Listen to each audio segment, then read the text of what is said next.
Y'all are trying to make a big old change in the world, and so I'm going to go to a place that is probably a fairly unexpected location to start this conversation.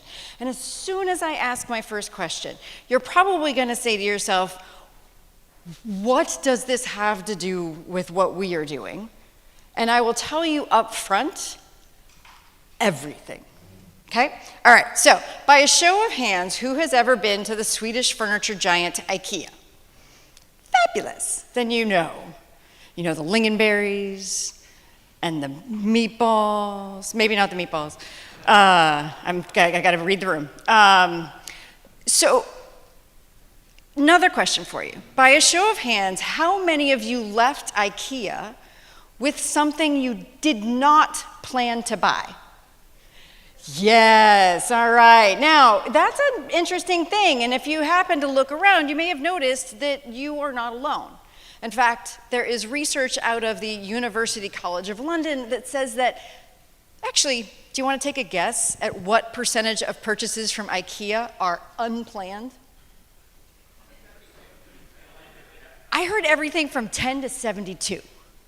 All right, who's at the 10% end? Show hand. Who's at the 72% end? Yeah, it's 60%. Was that you? Yes. All right. I'm sorry. I don't have like a cinnamon bun. Here you go. And I want you to think about that for a moment. Because let's say that you decided to go to IKEA with a $200 budget.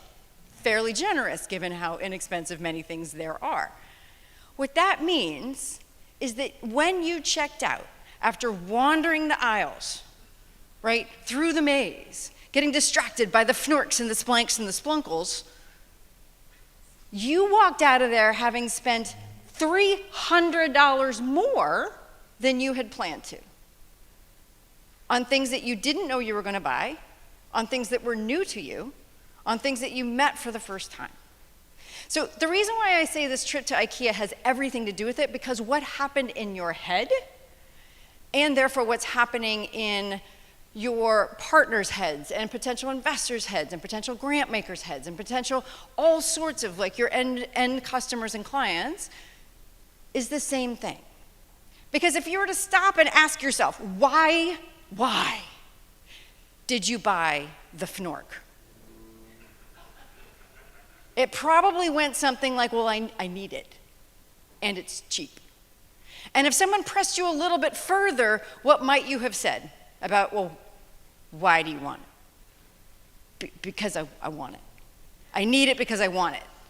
Now, you are all generally science and technologies and engineering type folks, yes. I'm not going to try to put you in a box, but check me if I'm wrong, but is that a rational argument? No. Just big hint. Okay. But it was, however, a logical one. Now, this difference between a logical rationale and a rational is really important when it comes to how people process information, process new information, and how they make sense of and decide whether or not to do something new, something different, some other new approach to something that doesn't yet have a good one. Does that sound relevant for today? No? Okay. Yes, thank you. All right, so fundamentally, all of this comes down to, across all the different aspects of the work that you do, how is it, that's what today is all going to be about, so kind of our big old session this morning and then afternoon, how is it that you, can build buy-in for change? Change in approach, change in action, change in thinking, change. Does that sound relevant for today? Yes, fabulous. Okay. Now, I'm going to use an admittedly capitalist term here to describe this, but generally I think we know what we're talking about here. We are looking for what is it that is going to get someone to a point where they believe enough in your products to act on them, They believe enough in your technologies to apply them or invest in them. They believe enough in you as the leader, the founder of those companies to do that.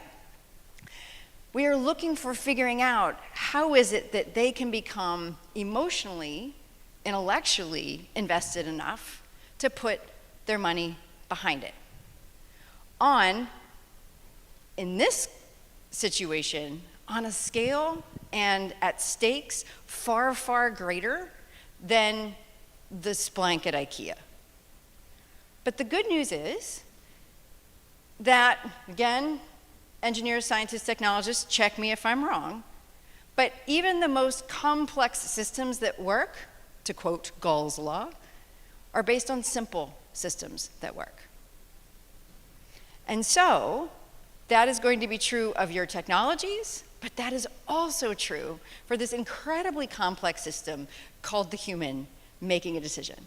So that process that happened at IKEA is the same process, whether or not it happens at IKEA, whether or not it happens in an investor meeting, whether or not it happens in a partner meeting, whether or not it happens somewhere else on a stage where you're trying to get even more attention for what you do and the problems that you solve. Now, what, based on your experience, there's no wrong answers here, but what, based on your experience, I'd love to hear from you, have you found is necessary to get to that point of buy-in? Just call it out, like here in the hat. Trust, excellent. Understanding the need. That's it, that's all we need. All right, that's good. Well, I love that because trust is this idea that like I have to believe that this is gonna work, right? I have to believe this is possible. I have to believe that you're gonna do it. I have to trust that what you say is true, right? Or will be. Getting them to understand the need. How sometimes when not only these products and these technologies are so far advanced, often from what people are aware of, they're disruptive, they're counterintuitive, but they're also solving problems that a lot of people aren't paying attention to every day. But if you're anything like the founders that I've worked with, like Brian, hey Brian, it's very front and center for you all the time. So how do we start to make those connections? All right, any other ideas? Value, yeah. They have to see what kind of value? Tell me more. Yes. What's in it for me? Yes, this has a lot to do with who we're talking to because that establishes relevance, right? Also worth. Yeah, not necessarily in dollars and cents or in that kind of currency, but in other currency. How do they feel about the decision? Yes? Oh my gosh, and there is such interesting research on this. Yeah, the fear of what's gonna happen if I don't do this, right? So sometimes that's referred to, as the kids say, FOMO, like fear of missing out, what's gonna happen, the loss of something, that's prospect theory, like good old Danny Kahneman. Like people, and you'll see me talk about this, kind of afraid of losing. But in some of the research, there's kind of new understanding of what keeps people from acting even when they want to.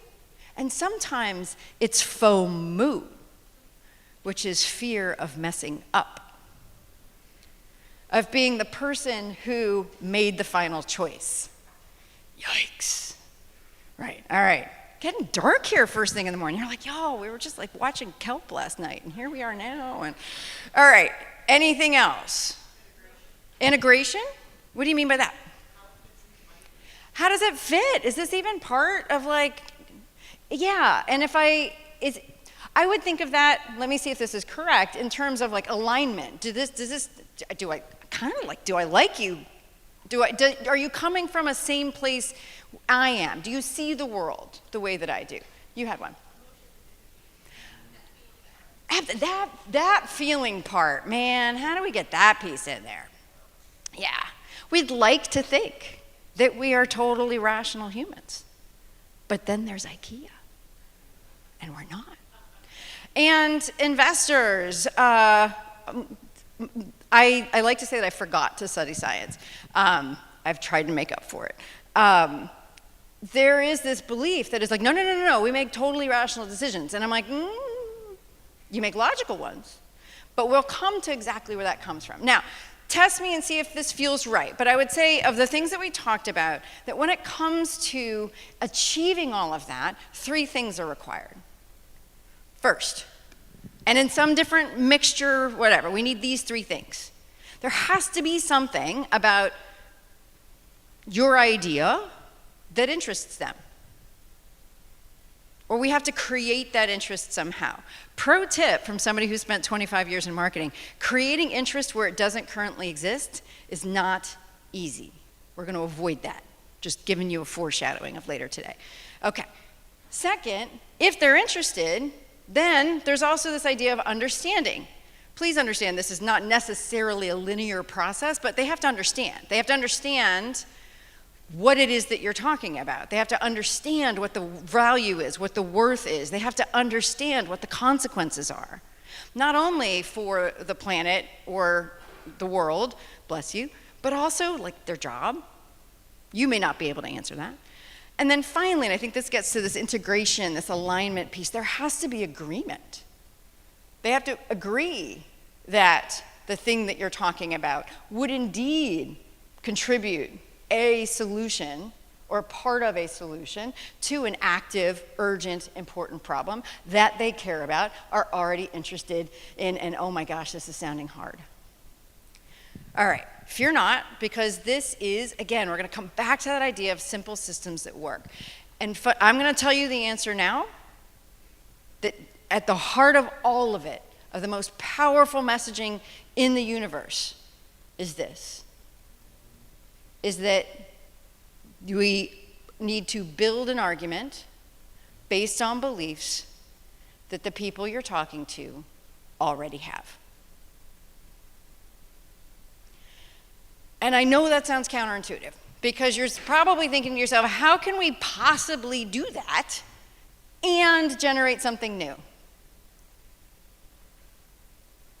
Does anyone happen to know how the movie Alien was pitched to the studios? Has anyone heard this story? Almost, yes. Your big creature like baseline is a decade off. But it was pitched as Jaws in space.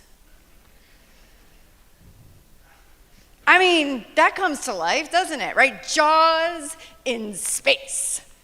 Now, the producer, the writer of this film was pretty new. And the producers didn't know him. He had no track record. And yet he went into the production company looking for $10 million, which back in 70s US dollars, a lot. But he said, Jaws in space. And they funded it. Now, obviously, there's a few more steps in that.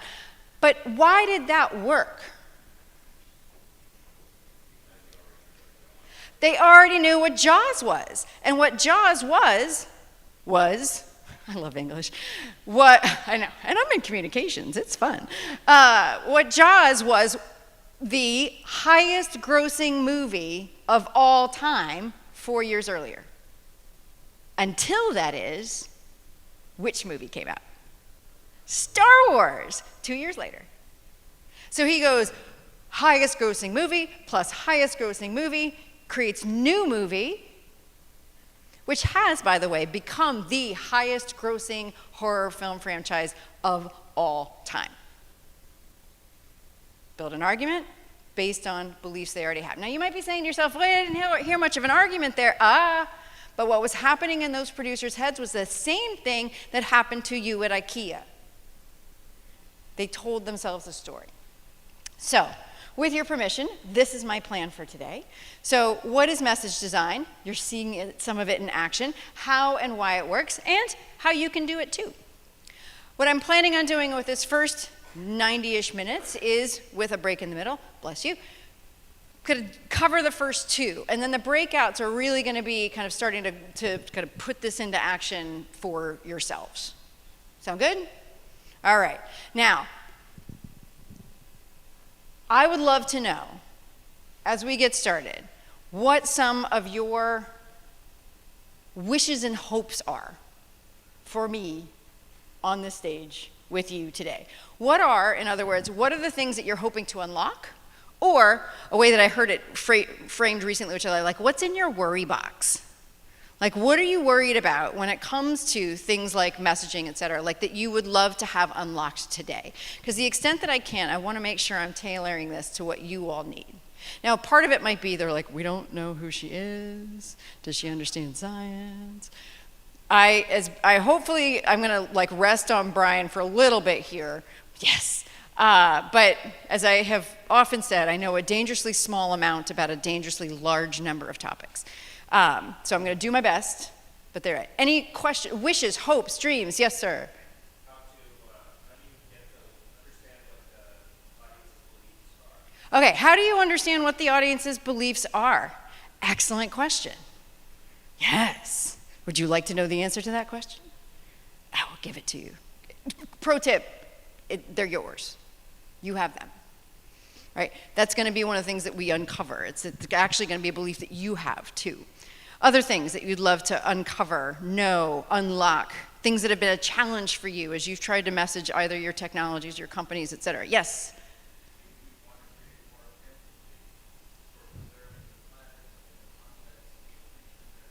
Yes. How is it that we can create sometimes a bit more of the emotional connection that we're looking for from the people that we're talking to?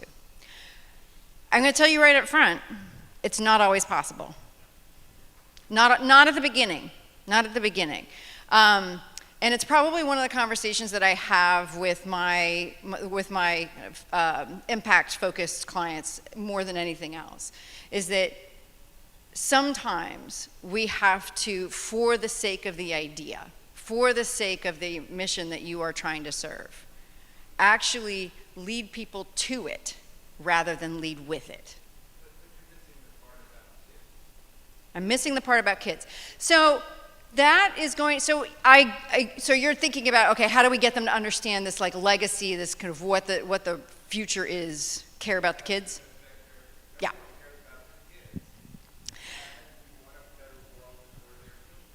For people for whom that is a motivating factor, that is going to be an excellent place to start. Yeah. So sometimes, though, what we're going to talk about is, actually, let's think of it this way. I don't want to go too far in advance, but I do want to make sure I kind of address this real quick. If I had a ball in my hand, and I put it on the ground, and I rolled it, what would happen, physics-wise? Exactly, right. Will it suddenly change direction on its own? No, some kind of outside force, it either has to act upon it or it encounters it, which is still a form of outside force, correct? Yeah. Your audiences are a rolling ball, okay? And as much as it can occasionally be such that we can kind of like boom, bump them in a new direction, one of the things to keep in mind about all of this is that the least effortful way for you to message, for them to say yes, for them to become emotionally and intellectually invested, is to actually give them an internal bump in the direction they're already going. And if that doesn't include something that's deeply important to you, then the question is how, if and how we can introduce it. So what I'm going to be talking about today is fairly countercultural in a lot of different ways. I can, however, assure you that much like your work, it is all empirically backed and tested rigorously in the field. So I have spent really 25 years of my life, and that's half of it, studying and working on this one question of how do we build buy-in for change? How do we accelerate the understanding and adoption of new ideas? And I've picked up this kind of weird extra focus area of new and disruptive ideas to inexpert, skeptical, or resistant audiences. So, yeah, right? Okay. Yeah, I want to back up real quick because one of those, like the Harvard one, so I spent 3 years doing fundraising communications for Harvard Medical School.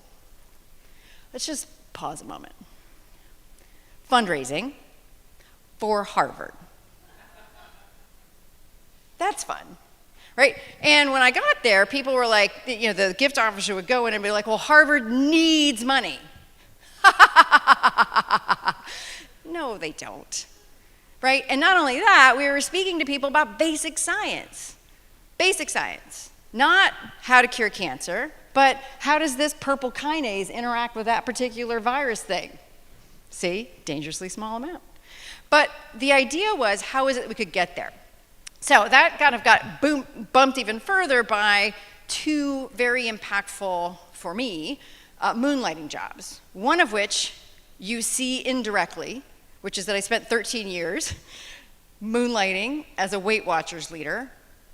Let me tell you about transformational change and what people need to hear to overcome pre-existing beliefs that are getting in the way.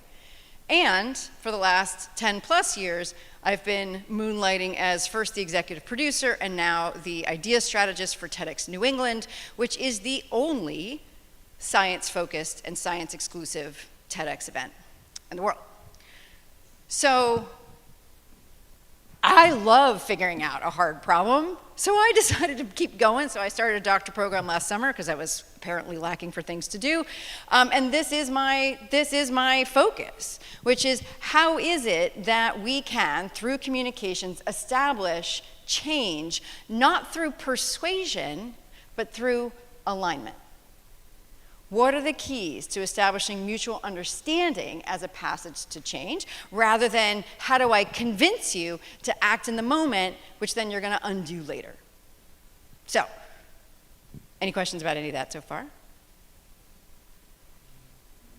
Yes?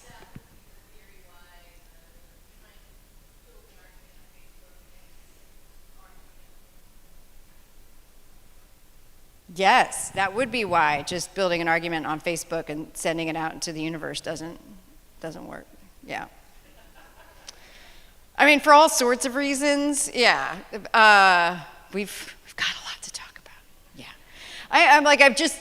I hope you can tell. I'm deeply fascinated by all of this. So I'm going to completely geek out. And if there's ever a point where you're like, whoop, hold up, Tamsen, we need to get back to the point, I will. But, so this is what, I invented, I am trying to create the field and practice of message design, by which how I define it here is the strategic development of communications that inspire internally motivated action, where that ball finds a way to start to move itself in the direction that we want.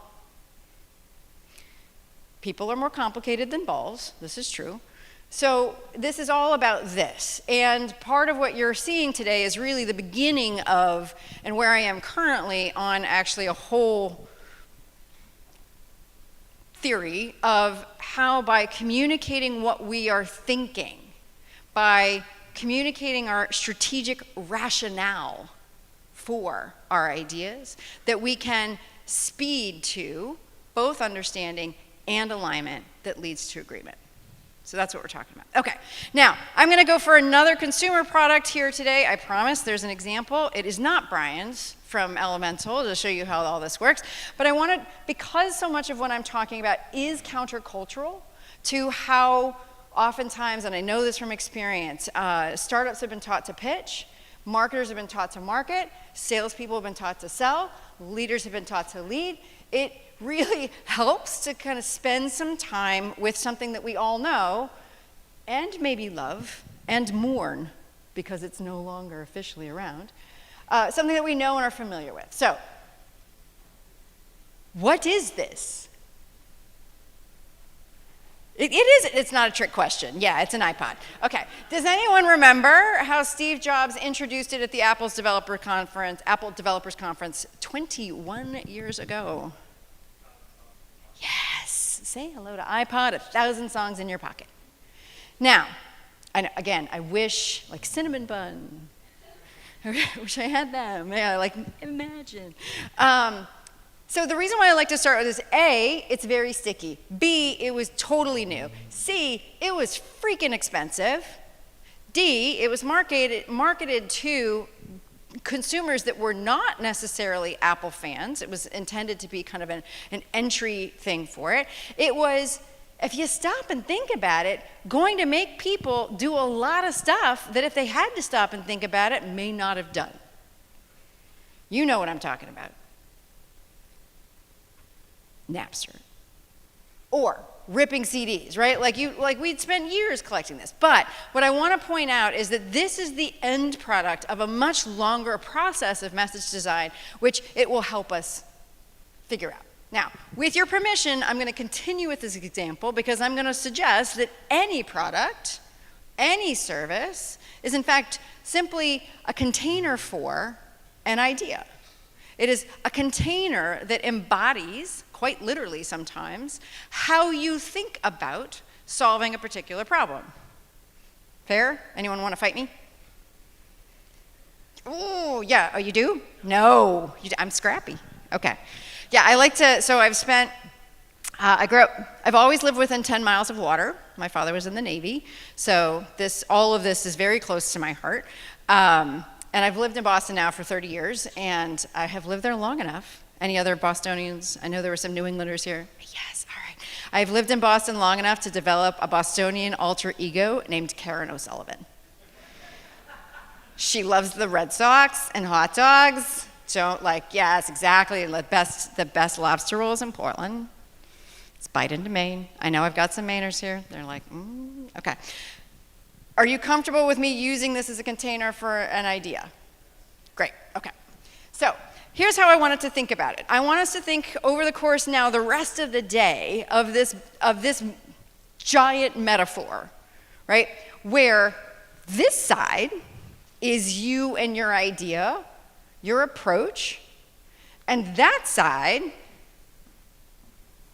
is a question that it answers. Now notice, I'm already departing from some of our cultural norms here because what did I not say that this was solving? Did not say it was solving a problem. No, it is. But this is one of those places where research shows that if we actually frame things through the lens of a question, it opens people up to a much broader range of potential options than, bless you, whether or not we've just got a problem. Because a problem is either fixed or not fixed, solved or not solved. But when we start to frame it as a question like, how can we keep the urchins from mowing the kelp forests? Did I hear that? Yeah, exactly. How can we preserve the kelp forests, which are, by the way, probably going to help preserve any number of other agricultural needs that we need, right? This starts to be something where people start to be much more expansive in their thinking. But still, I just want you to think about this as it's question and answer, where your idea is the answer, okay? Now, back to iPods. I want you to think about, well, the first thing I want to say is I am fully aware that the iPod was solving a problem for which there was already a known solution. Now, management theorists, specifically Ronald Heifetz, would call that a technical problem.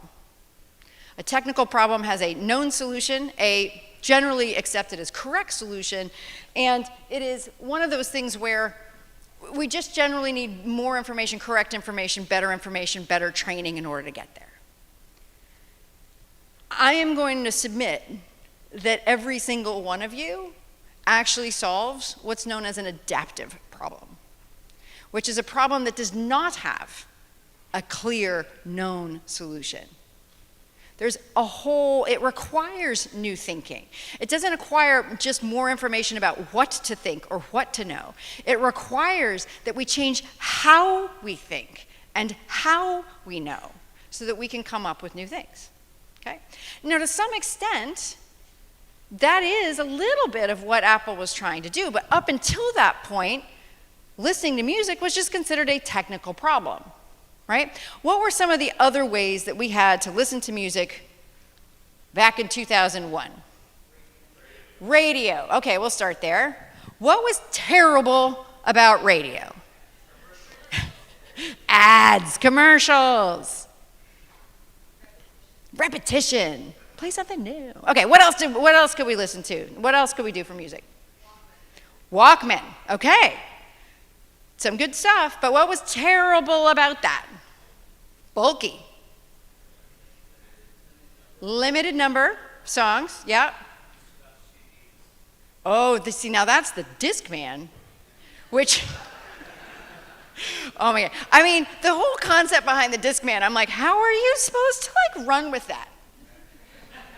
Because it's like you could just like breathe and it would skip. Okay, so CDs were another thing. You could scratch them. You were limited to how many could fit in the sun visor of your car. Right? I know. All right, anything else? Any other ways to listen to music? There's usually somebody. Vinyl, yeah, exactly. Hint, right? So what was bad about vinyl? They could warp, they could scratch. Exactly. So therefore, were you a candidate for the iPod? Probably not. So we'll come back to that. All right, there's usually somebody, I'm very proud of you. What's that? Live music, yes. I love that. Sometimes I get singing in the shower. I'm very proud of you. Nobody said 8 tracks. There's almost, oh, did you? Yeah. Okay. I was like, there's always one. Exactly. But the biggest problem with 8 tracks, the song, it would stop mid-song. And you had to flip the thing. Like, what the heck? Okay. So in the face of all this, yes, what's up? There were crappy MP3. That's right. So at some level, you could say, what the heck were they thinking? There's plenty of options, but they probably also look at all these like irritants that are out there about these things, and they're like, yeah, we got a better way. And the instinct, and this, by the way, has to do with like at least one theory of why our brains work the way that we do, is to say, well, I just know that mine's better, so therefore the instinct could be, those things all suck, buy this one. Yes?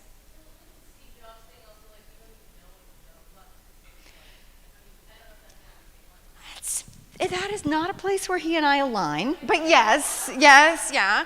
I mean, the thing is, because to the extent that, where I will agree with him, is because, and this is what's fascinating when it comes to actual belief change. So the research on belief change is that if you've got a faulty mental model for something, right, there's a mistake. So one of the classic examples of this, I'm so delighted I can talk to this group about it, is miscategorizing something really important, which will lead downstream problems. So the classic example on this is that a lot of people, a lot of students, think that heat is a substance. I know, people are like, no, I saw some violent reactions there. But if you think like that it's a substance, you're gonna take in information and like, well, look, it behaves like a substance. Like it leaves, it comes in, I can add it, I can lose it. But when it comes to actually predicting correctly what will happen, if you think of it like a substance, you're gonna be wrong, right? Except that that new information just fits all comfy in what they've already got. This is part of the problem. So what ends up happening is if we've miscategorized heat as a substance, when in fact it is a process. Yes, exactly, it's a process, right? It's a transfer of energy, right? Then, and only then we actually have to change how people think about it in order for it to operate the way they want to. So I would agree with Steve Jobs is that they don't know what they want because they don't know, they haven't been thinking about it in the same way. But I'm going to come back to this fact. Each of you, is it fair to say, has come up with something new? Yeah? A new approach to a persistent, challenging, urgent issue to solve it? Yes. Okay. Why did you do that? Because at some level, you saw the world differently than other people did. And what the challenge really of all of this right down at the core is just getting other people to be able to try on the way you think about it long enough that they see it your way. At which point they'll go, of course I want that. That was the brilliance of how they actually introduced this, because it ended up being so unexpectedly obvious. I don't know what an MP3 player is. I don't even know what this is. But when you say 1,000 songs in my pocket, what suddenly happens? Like, I want that. Why? I need it. Okay. All right. So the issue with just telling people, and maybe you have either experienced it when someone has done it to you, or you have maybe sensed that perhaps you have created it in somebody else, is what psychologists know as reactance. And that is what happens when people resist doing something different because they feel forced to do it. Does anybody have children? Was anybody ever a child? Okay, all right, so then you know this deeply, right? You know this. I tell you, no. We do not outgrow this. We really don't. In fact, research will shows actually that people will say no to something, even to something they would otherwise have said yes to, simply because they feel like you just told them to do it. No. Okay. So we want to avoid this. I mean, there's many things that we want to avoid when we're building messages and having conversations with people. This one's really, really, really, really big. Again, we want to avoid that forced. And there's going to be another one that comes up. So this is why, like, when you just say this, they're like, no. Now, you might be saying, well, sometimes they ask why. Yeah. And then what do we tend to do? Yes. We just tell them all the reasons. We're like, well, you get this and this and this and this and this, and it's got like this process and this feature, and it does this, and it's got this little wing bang, and it's like, and you're back to fnorks and splanks and spunkles, but it's not working. Why not? Okay. So yeah, I mean, can you imagine if this is how they sold it? I mean, it's hard to imagine now, but like none of those words made sense to us 21 years ago. Right? Look at that. You're like, whew. Also, not involved here is, again, what it would take to get that music onto the device. So I'm going to have to go buy or steal all my music again, and then do something with it on the computer, get an app, put the music through the app, what? 10,000 songs, I'll do it. Right, okay. So I like to call that the feature flood. It's not good. Because ultimately, the feature flood is just another way of you talking about the thing over here.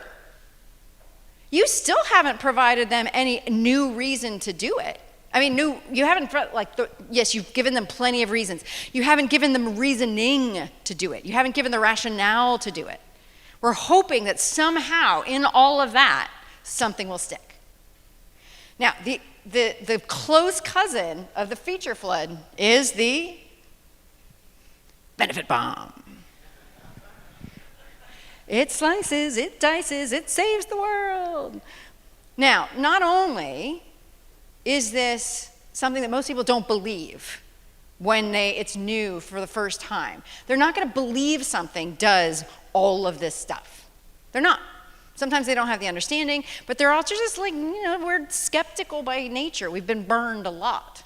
Especially if you're talking to investors. They have very much been burned a lot. So, and the other thing, I want you to notice that all these things are really, again, just other versions of why they might want it. We're guessing. We're throwing it like spaghetti at the wall and hoping something will stick. But we still haven't provided the logic for why any of that would actually matter. And the most important thing is, their brains are tired.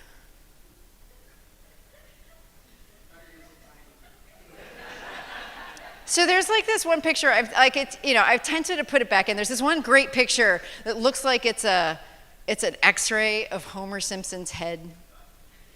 And in it is this little tiny brain, like surrounded by like all this space. That's not what's going on. It's just that there is so much information coming to people all the time that it's a lot. And when that information is difficult to understand, highly technical, a whole flood of it, or like all these benefits, it's like, whoa, no. That's not reactance, that's like self-protection. So one of the things that it's helpful to understand is that for clarity's sake, when you're having a conversation with someone, when you're putting information together, at least for the sake of that particular interaction, it's one big question and one big answer. And the answer, by the way, is not our product. It is the idea, the strategy embodied by your product. Okay. Now, you're like, but it has all those features. I know. I do this work for a living. So, yes, I know. We will get there. I promise. But what's really powerful is actually coming to that core in the first place. And the reason why just telling people more features or more benefits doesn't work is because from their perspective, that gap isn't empty. That's Phil McCracken. All right, so Phil is risk. So one of the things that you had said earlier is like, I'm worried about all the things, right, that are going to happen, right, if I do this, if I don't do this, the fear of messing up, the fear of missing out, the fear of just movement at all, right? And what we do here is that when we give people all these benefits and all these features, essentially what we're saying is, trust us, it's safe. We feel confident in that. Why? It's your product.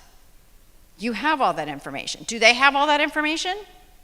No. You've built in your own mind your kind of IKEA-like argument about why your approach is the right one. They have none of that. And without being able to see or experience or even figure out how to think about it, they don't know what to do, and it feels really, really, really, really risky. So the thing that we're trying to get to, right, and understand, as I mentioned this earlier, is that it is right and it's fair to think about that people get nervous about stuff, right? They don't want to give up what they've got right now that's working for them. Because it may not be great, but at least they think they know what it's like. And that, and his Nobel Prize winning research showed that losses do loom larger than gains. People would much rather hold on to something they already have. They're much more motivated by that, by the potential of losing something they already have, than of some far off possible gain. Now, complicating your work is that research has now really filled in the gap in saying what absolutely does not work when it comes to climate and impact-related topics like you all talk about is that what does not work is the negative outcome in the future. It doesn't, because we are ostriches by nature. Like, we don't want to think about that.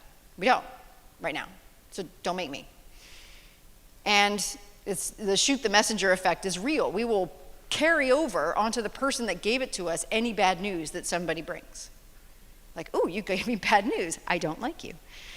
Okay, so what we have to understand is that even though it can sometimes seem just absolutely bananas to us, incomprehensible to us, why someone would continue to do something the way they're doing it right now, we have to understand that there is something very valuable to them about whatever that current approach is.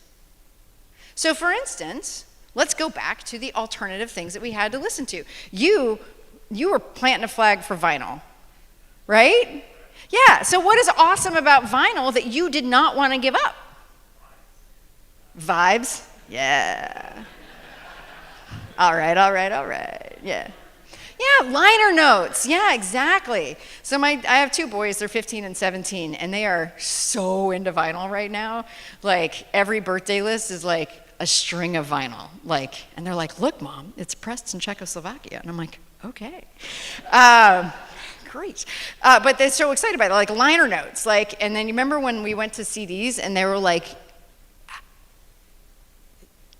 ants couldn't read them. Like, yeah. Okay. What else? Radio. What was good about radio? Free. Exactly. Access at most places. Discover new songs. What was good about live music? Vibes. Yeah. Exactly. Right? A chance to hear something you hadn't heard before, kind of like a collective human experience. Yeah, kind of all but you see what I'm saying? When we just go in and say, don't do that, do this, they're like, but I like that. There's something valuable about that I like. So when we start doing this work kind of as a group first and then in our breakouts, this is something we have to pay very close attention to. Because not only, by the way, when it gets to empathy, does this help you really understand, just thinking about why would a smart, capable, good person not do this? It's because this smart, capable, good person, by the way, that is a framework that we need to keep in our minds. They are doing it for a good reason, something that feels logical to them. So that's what we have to figure out. All right, questions? Thoughts? Sir?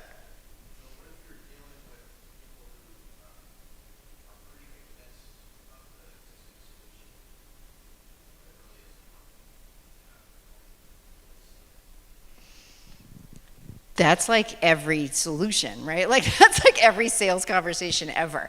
Okay, that is going to come down to how are they thinking about it. And so what we need to do, just give you a quick answer to that question. We're going to show how this goes into play a little bit later. But the quick answer to that is we are going to use something they already believe that actually will help them see that there's no possible way that their current approach will be sufficient once they are reminded of a basic belief they have about the world. So you're like, mysterious. We will come back to that. But I mean, does it work 100% of the time? No. But again, like, I didn't make you swear up front, but I'm going to be very obvious about my position here. Like, I'm not about manipulating people into anything. I don't think that works long term. I've spent most of my career, the first 15 years of my career, in nonprofits, which were highly resource constrained. Even Harvard. I had a smaller budget at Harvard than I did anywhere else. So I don't like to do things more than once. If I'm going to get somebody to say yes, if I'm going to find that, I want them to continue to do that on their own, so I don't have to continue to effort. Maybe I'm just lazy. I don't know. Okay. Are you comfortable with pausing there, or do you want me to answer more? No, that's fine. Okay. You're suspicious. Well, I would just maybe I would rephrase it where people are deeply invested in a path. Yes. And the path that you're proposing requires them to think that maybe the one that they're deeply invested in is insufficient. Yes, and so this is when we start talking about how do you kind of take this belief-based argument and start to put it into a wrapper that makes it so this belief-based argument is very much just telling you now, it's going to be your rationale. It's either your rationale as an innovator, as a scientist, as a funder, or whatever. That's your rationale. We have to establish that, or there's no way we can communicate it. Okay? The second thing is that once we've got that kind of reasoning logic established, then we need to put it into the most useful mental model that people have for understanding information is a story structure, not necessarily a once upon a time, but a story structure. In that moment where you are making that first big interruption of their status quo, that is the most kind of sensitive to reactance moment there is. And it's part of the reason why understanding why they are doing what they're doing right now will help soften that blow. And also, if done well, you will, by the end of it, help them see how they'll still get some version of what they valued about that, but they're just going to come at it a different way. Better? He's like, maybe, just get off of me now. Okay, all right. So what we have to understand is that change aversion is risk aversion. I'm going to say that again. Change aversion is risk aversion. We are very good at change.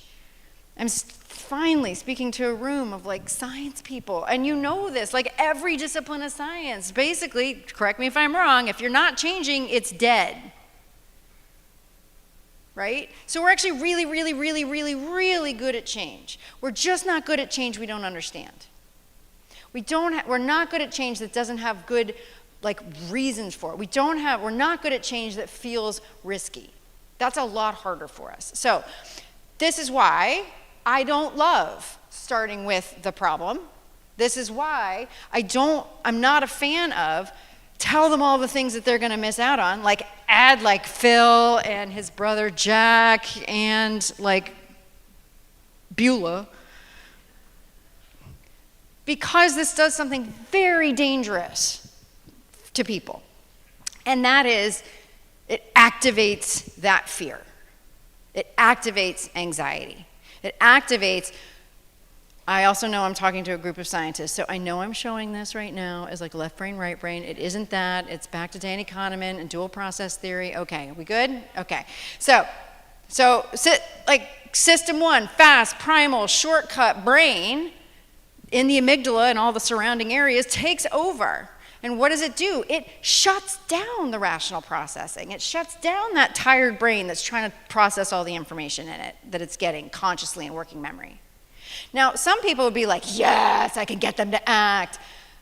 I do a lot of work with sales teams. I think this is one of the primary reasons why buyer's remorse comes out. It's because eventually that feeling goes away. Eventually, they're back into more of a rational moment and they're like, wait a minute, what just happened?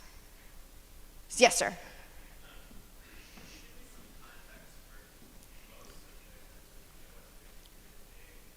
Yes.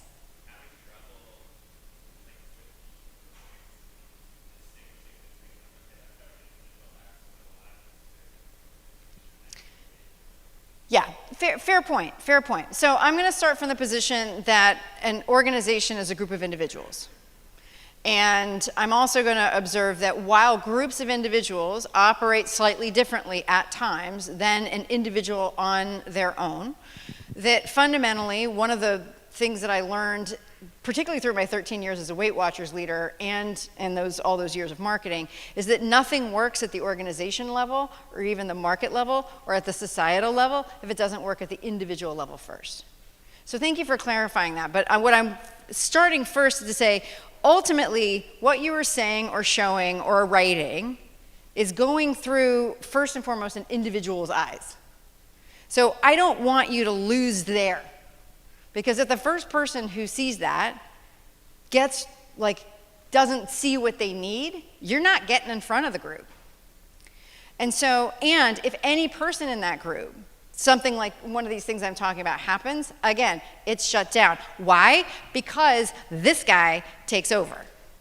So I'm right on that edge. If you don't feel like I've answered that question by the end of our session today, let me know and we'll have a chat. Fair? Okay. That's not a challenge, by the way. I'm scrappy. We're just gonna have like a, okay. So now, why do we do it? Why is that some of the advice to dial up the pain? Well, because pain is the ally of quick action, but it is the enemy of long-term change. People will not do, either individually or in groups, anything that doesn't feel like it makes sense. And I know that sounds really logical, but that making sense feeling is actually a feeling based on emotions and beliefs. We won't do something that is mentally, physically, emotionally hard for us to do for any longer than is absolutely necessary. It's just too much effort, and we as humans are designed to conserve energy. Right? So we need to reduce the risk of change.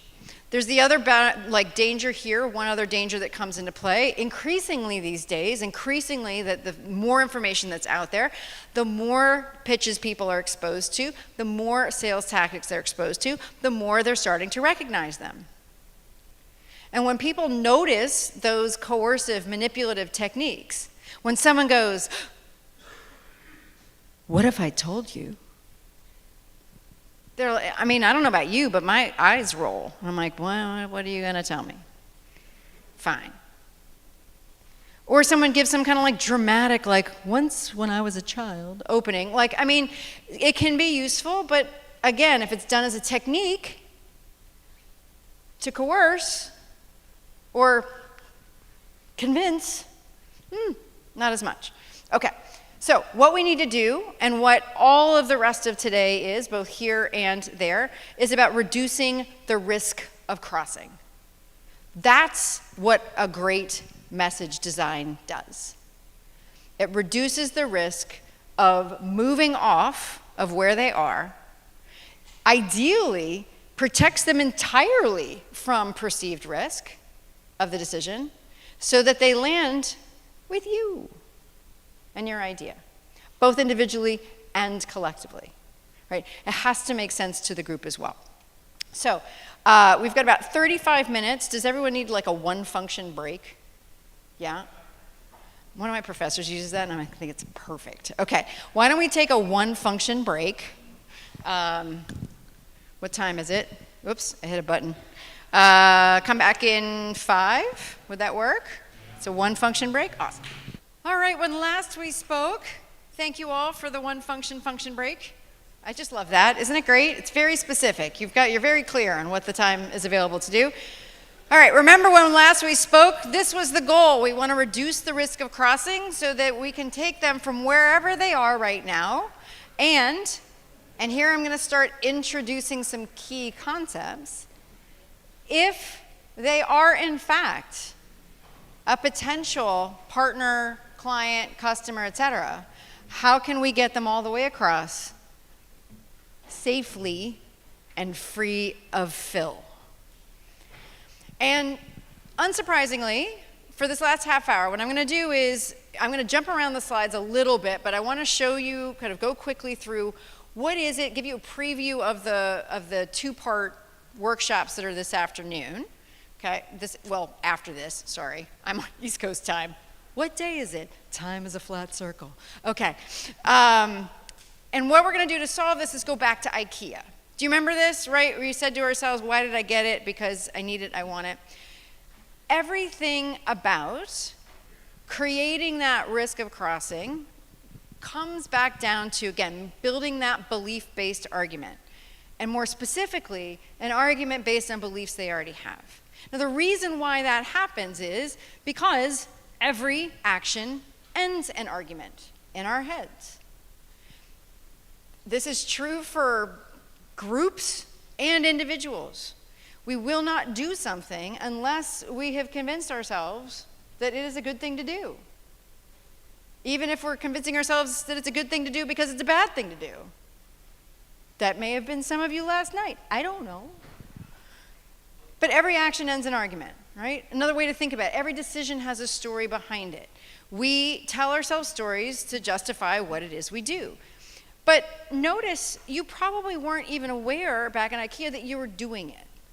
And that comes back to our primal, rational, system 1, system 2, fast, slow processing brains, because what's in control most of the time, or that we're conscious of, is literally the conscious thinking of our rational brains. But it is in many, many ways beholden to the prejudgment of our intuitive brains. And notice I don't say emotional brain, because it isn't just emotion.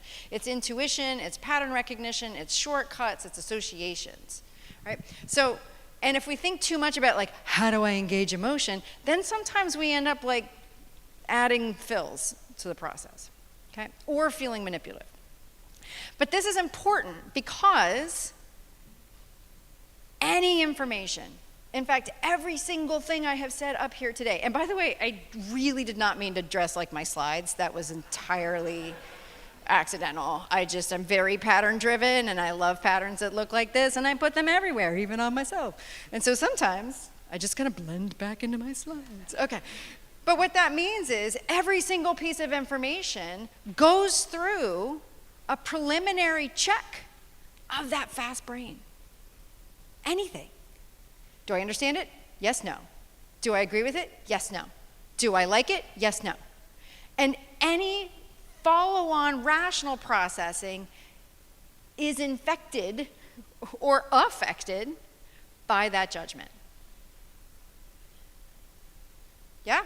I mean, empirically supported as well, but like also your experience says that. Would you agree? Like, and this has been very, very present, not only over the last, 8 years, but I'm sure that it gets into it a lot with the folks that you're talking to when they aren't necessarily starting from the same place or the same motivations that you are about why it is that you do what you do. Okay? And yet, how we've been taught to present information, how we've been taught to even make an argument, is to talk to which brain first? This one. But if the piece of evidence that you put in for, the data that you put in front of, the conclusion that you put in front of somebody is something that their gut check does not pass, what happens? Nothing. So the reason why we need to build an argument is because both brains love it. Both brains can process pretty much simultaneously causality. We can simultaneously assess if, then, because. If I want this, then do that, because. Now, most of this happens behind the scenes, and typically the only thing that gets delivered to the rational brain is the then by the FNORC, right? But it's because there is an if, and it's because there are becauses happening. But both brains can get it immediately. So that argument is a way, it's like a brain decoder ring. Like if anything gets presented that way, but think about it. Like it's how we predict things will happen, it's how we analyze, it's how we diagnose. We say, well, this happened, then this happened. And that happens enough, it becomes a pattern in our brains, and then we don't think about it anymore until it gets disrupted. So, to talk a little bit more about this, being of my boy Aristotle. So don't worry, the academically accurate way to discuss what I'm talking about is a syllogistic structure of deductive reasoning. Okay, and what we're talking about here, if then because, is as you're walking through those mazes at IKEA, you see the FNORC, right? And your primal brain goes, that's a flower vase. Right? You didn't like consciously say, oh, look, honey, a flower vase. Maybe you did. I don't know. You probably just said, look, a FNORC. Right? But your brain said that. And there was an association with flower vases in your head because a flower vase needs flowers. And if you're somebody who likes flowers, then your brain probably was saying something like, whew, I could put flowers in it. And flowers make my house look better. And therefore, if I buy that, then my house will look better. Right? If I want my house to look better, then I'm going to buy this because that's a flower vase. I mean, we can move it all around. But if, then, because, and. Yes, it's oversimplifying syllogistic structures, and it still works. If I want, that's the outcome. We'll talk about this. If I want 1,000 songs in my pocket, then say hello to iPod. Because why? Now, would this have worked for everybody? This ad, this message? No. You're shaking your head. Grandma, no. What is that thing? Is a thing. And you're like, nope, vibes. No vibes. All right. So, but for those on whom it did, the because happened automatically, right? If I want 1,000 songs in my pocket, then buy the iPod because why? What does 1,000 songs, just call it out. What does 1,000 songs mean to you? It's going to mean something slightly different to everybody. Freedom, is that what you said? Awesome. Yeah, what else? Choice.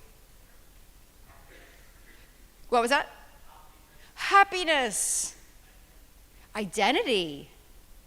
Convenience. All right, let's move on to in your pocket. What did that mean to you? Convenience. Freedom. So what's good here is you see some of them were self-reinforcing, right? But here's what I want you to note. Not only does every action end an internal argument about why that action makes sense, even if we haven't heard that argument out loud, but you're going to make it out loud, The arguments we agree with are based on beliefs we already have. They didn't have to convince you what 1,000 songs would be because you already convinced yourself. You already had a meaning to attach to it. So you did, and it worked. And this will work for you as well. So only those beliefs, only those becauses that pass this gut check will move forward into an action. Only those messages. Which is why sometimes you are, when it feels like you are like messaging into a hole, you are. Because you're trying to convince the unconvincible. The mathematician and philosopher Blaise Pascal said that the art of persuasion is as much that of agreeing as that of convincing. So what we're looking for is what do they already agree with that your companies, your innovations already do.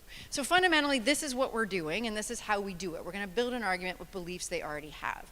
That is how we ensure from the get-go that you know why and how someone would agree with you that your product, your solution, your innovation is the way to come across. And if they don't, well, then you have a choice. You have a choice between try to find a different arrangement of beliefs that is still true to your approach and works for them better, or walk away and spend your time with the people who will. Now you're like, oh my gosh, this is hard enough. Don't reduce my audience further. You're going to find your own people faster. So when it comes to message design, I believe to my core that we have to start here.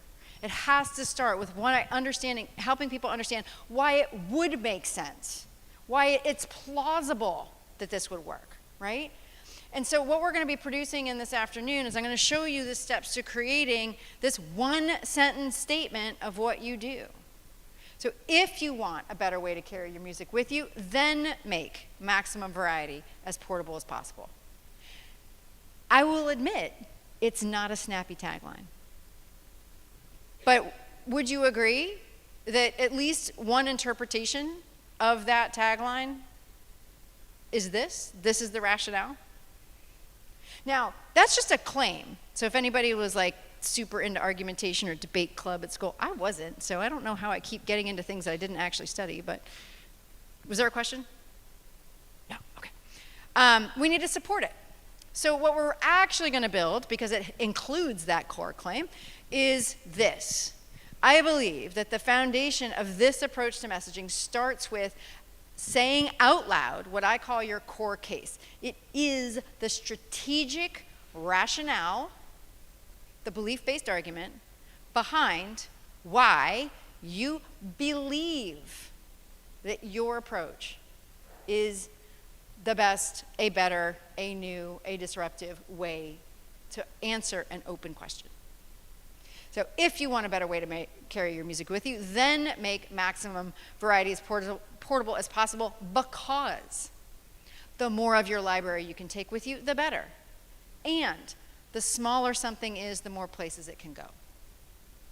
If, then, because, and. Itba. It's fun to say too. Itba.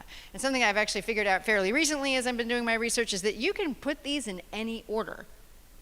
And depending on the order, different orders work better for different audiences.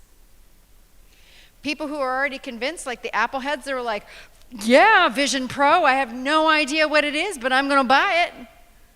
They only need the if-then. But if somebody's resistant, if somebody's against you, then sometimes it helps to start here.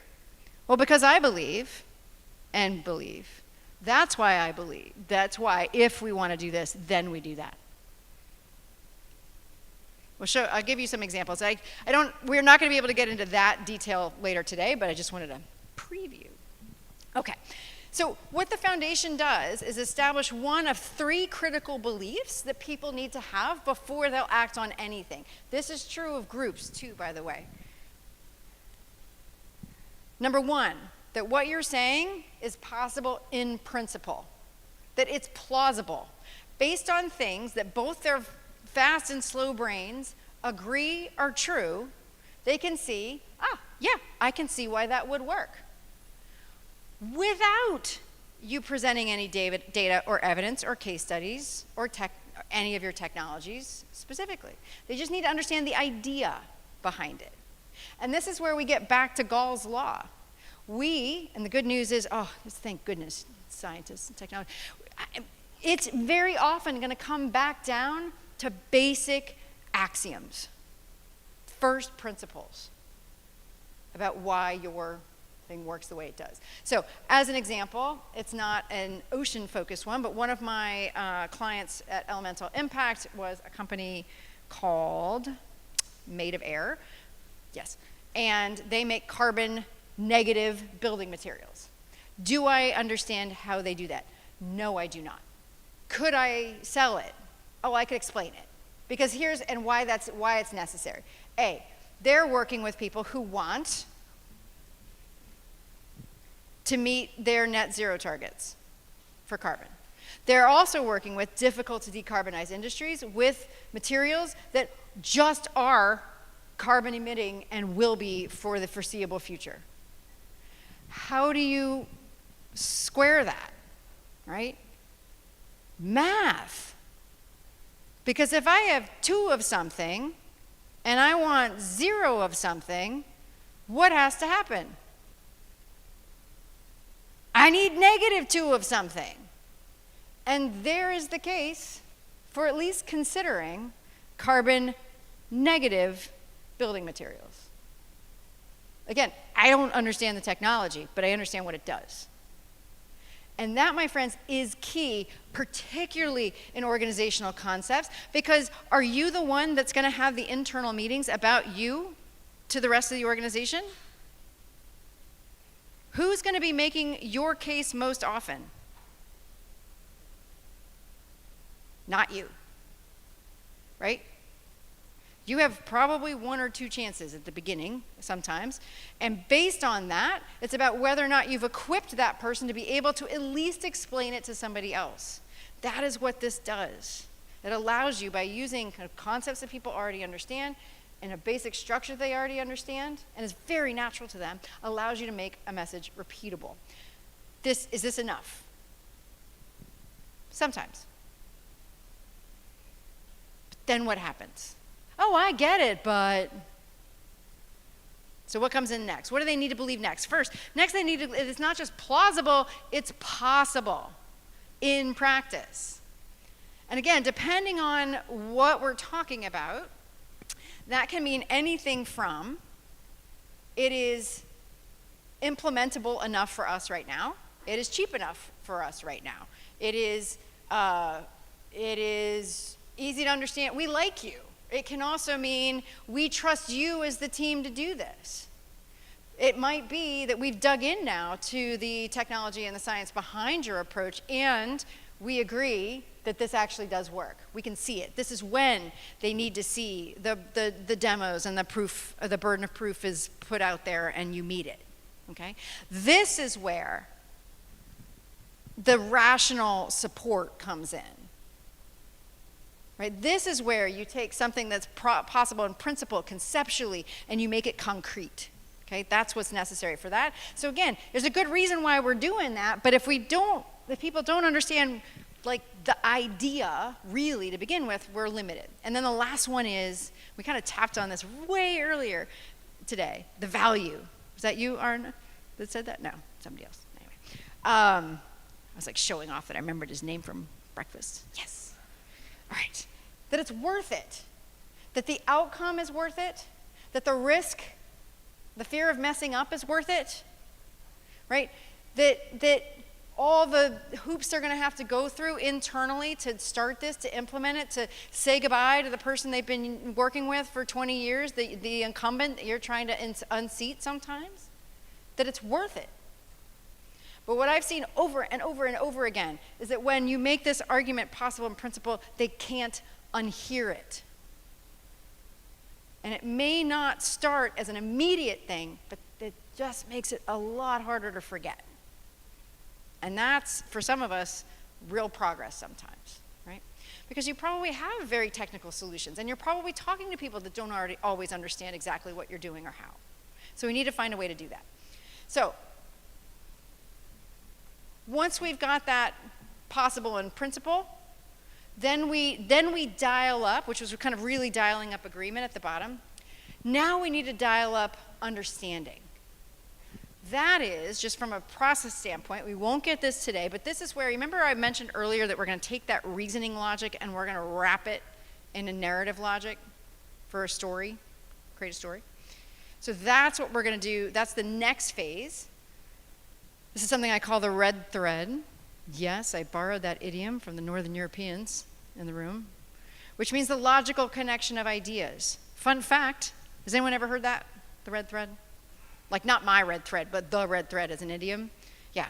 Do you know what, there's many, many red threads I want to take a moment to explain where it comes from. But there's many, many red threads around the world, but they believe, researchers believe, scholars believe that that red thread, when we're talking about the logical connection of ideas, the through line of something, that it goes back to, anyone know? What's that? Crete, yes, it goes back to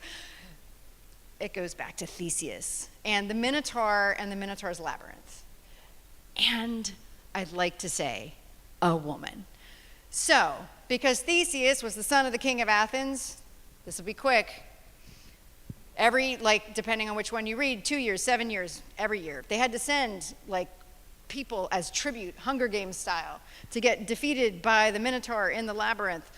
The Minotaur was half man, half bull, and as son of the king of Athens, Theseus was like, if this keeps happening, I will not have a city to be king of, so I'm going to put a stop to it. He goes, he meets Ariadne, who's like, many people have tried, please. He totally screws over Ariadne, by the way. She gives him a sword, because he needs that to what? Kill the Minotaur, stabby, stabby. But she also gives him a red thread to trace the path that he follows. I don't know how they know it's red, because apparently the labyrinth was super dark. So I don't know. To trace his path to the Minotaur, so then he could do what? Follow it back out. And when we're doing a core story, that's exactly what we are doing. It is both the process and the output. We are tracing people back through a logical progression of how you came to understand this idea. And we're making it concrete. Okay. I don't want to spend time. I love Aristotle, but you probably are like, we need more than a one function break right now. But what I do want to show you, and I can talk about this more later today, is that I don't think it's an accident that Aristotle came up both with the simplest, strongest form of argument, which is the syllogism, but also with a 3-act structure of a story. That's not accidental. I think he observed a pattern and saw how they come into play. Oop, I hit a button.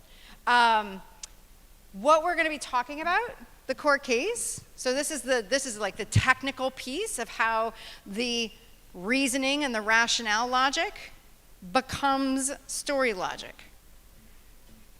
And remember when, I don't remember who it was how do we introduce this, how do we make them, how do we disrupt the status quo in a way that doesn't cause reactance? That's where we're, those first 3 things are about making that baby step through. So we're doing that carefully. So finally, once we've got those things, then we add the interest and we dial up the level on that. The other 2 are always there, but it's only after you've done that work can we start to think about things like web copy and taglines and how the pitches go and things like that. But one thing I hope you will come out of this, and I maybe or maybe not, Brian and the Hohonu folks can tell you. One of the things that I've been testing particularly with my impact startup clients over the last year, is having them add that core story at the front of their investor and sales decks. And in this last round, like, this is my favorite piece of feedback. One of my founders said to me, she said, "We got all the way through the slides for the first time ever." Does that, you recognize that, where they're like, they get sidetracked all the way? Okay, now speaking of, I'm going to take a quick break. I'm going to take a break for questions and then finish up for where we are today. But I wanted to be able to show you kind of the output in the context of, this is where I'm going to be jumping around a little bit. Do I want to do this? Yes, okay. So here's how I want you to think about this. So this is one of my elemental companies. This is Seabound, and they make shipboard carbon capture.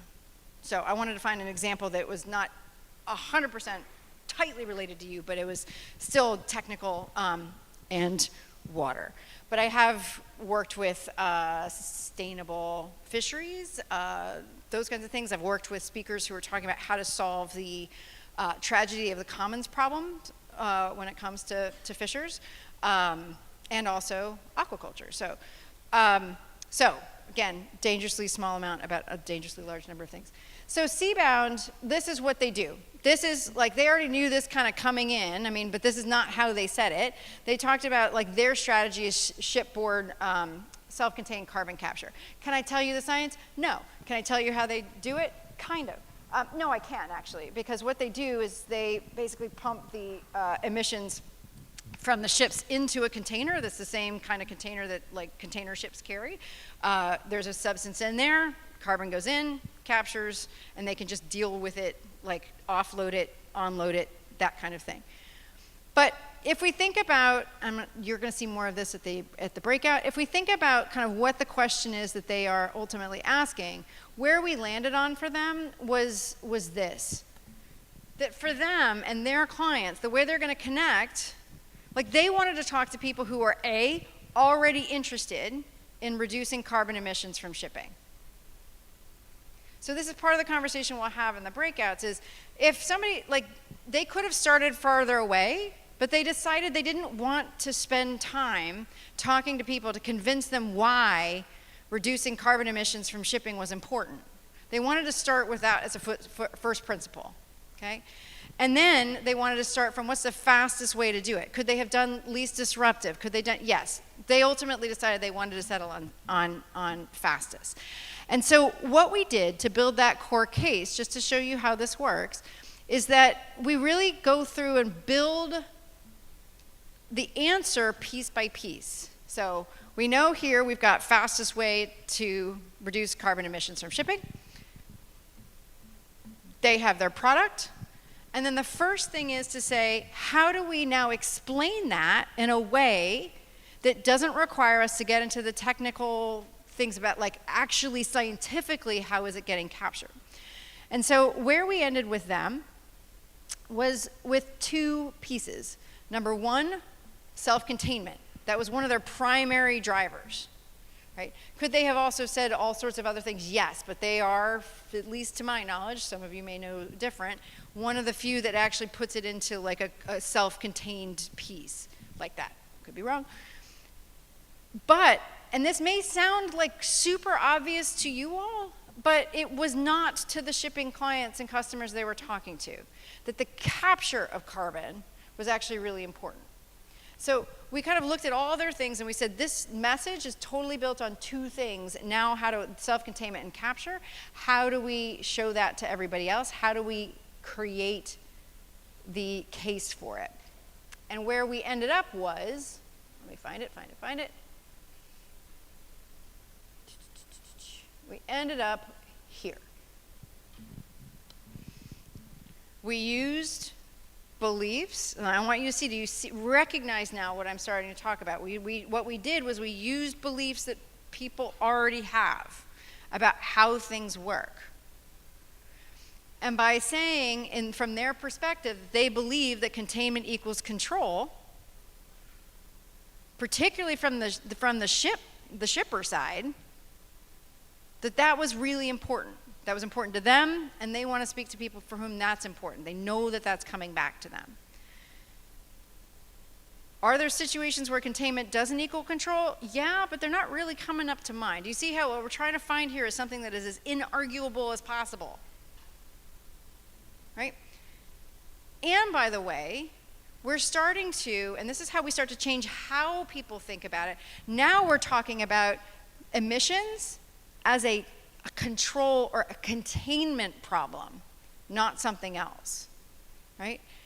Now, the other one that we did was captured equals contained. So it's this like lovely kind of mutually reinforcing argument that we could build up. And so when we put all of these together, it looks like this.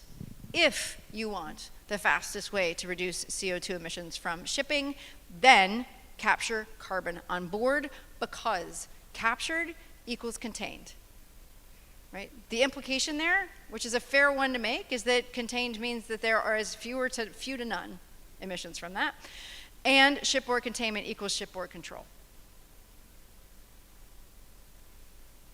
I'm seeing some smiles. What do you think? There's stuff in the containers, that's all I can tell you.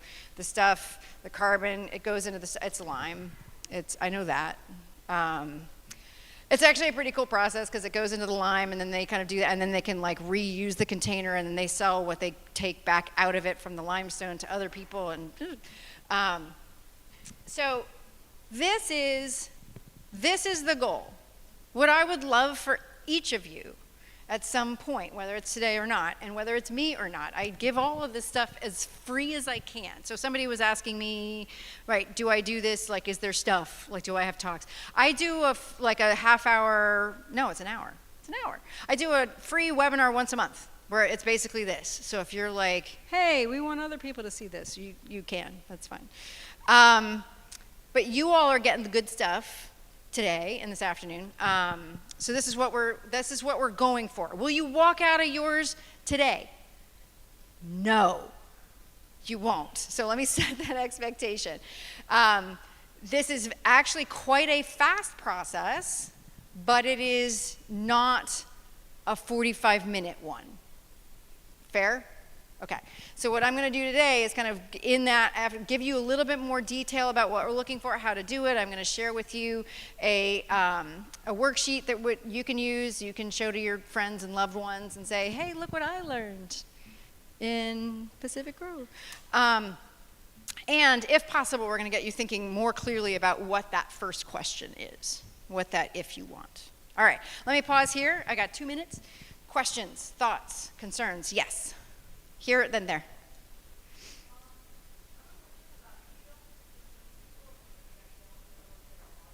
Yes. Yes. Yes. Okay. The question is, if you don't know who your audience is, or you don't have a lot of information about them, how do you address that? This is one of those places where you kind of go back and say, all right, there's 2 ways, at least 2. Number 1, you say, why did I want to found this? Like, what was the question that you were trying to solve, right? And trying to say, like, that's, because after 25 years in marketing and branding and messaging, it is almost impossible to sustain long-term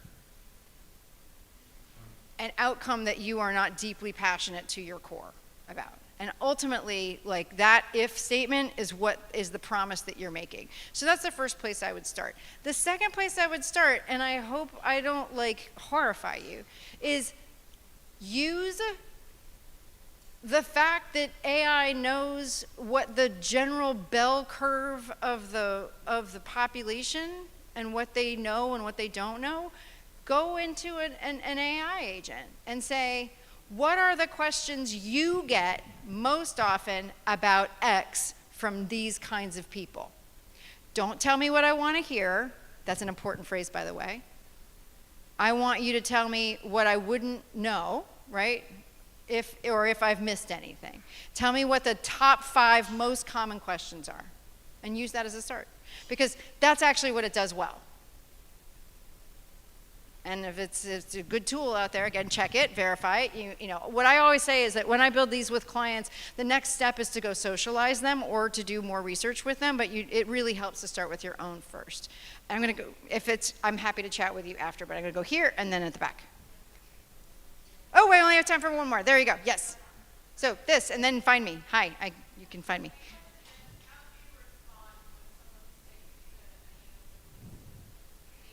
No. Okay, so we try to build and avoid those objections from the beginning by how we're coming to it. And part of the process is taking table stakes off the table. So just as a quick preview of that, and then I will wrap up. A lot of times people will come to me and say, hey, we need to, it's simple, and it's easy to use, and it's innovative. And I'm like, if it's not, why are you doing it, right? So there are certain things that don't need to be there, and that's the test, first of all. Second is you just want to get to a point of like, is it a misunderstanding or a misalignment? And if it's misalignment, then it may not be your match as far as audience goes. All right, so to wrap up, how do we build buy-in for change? Everything that we're talking about today comes down to these two principles, that every action ends in argument, and the arguments we agree with are based on beliefs we already have.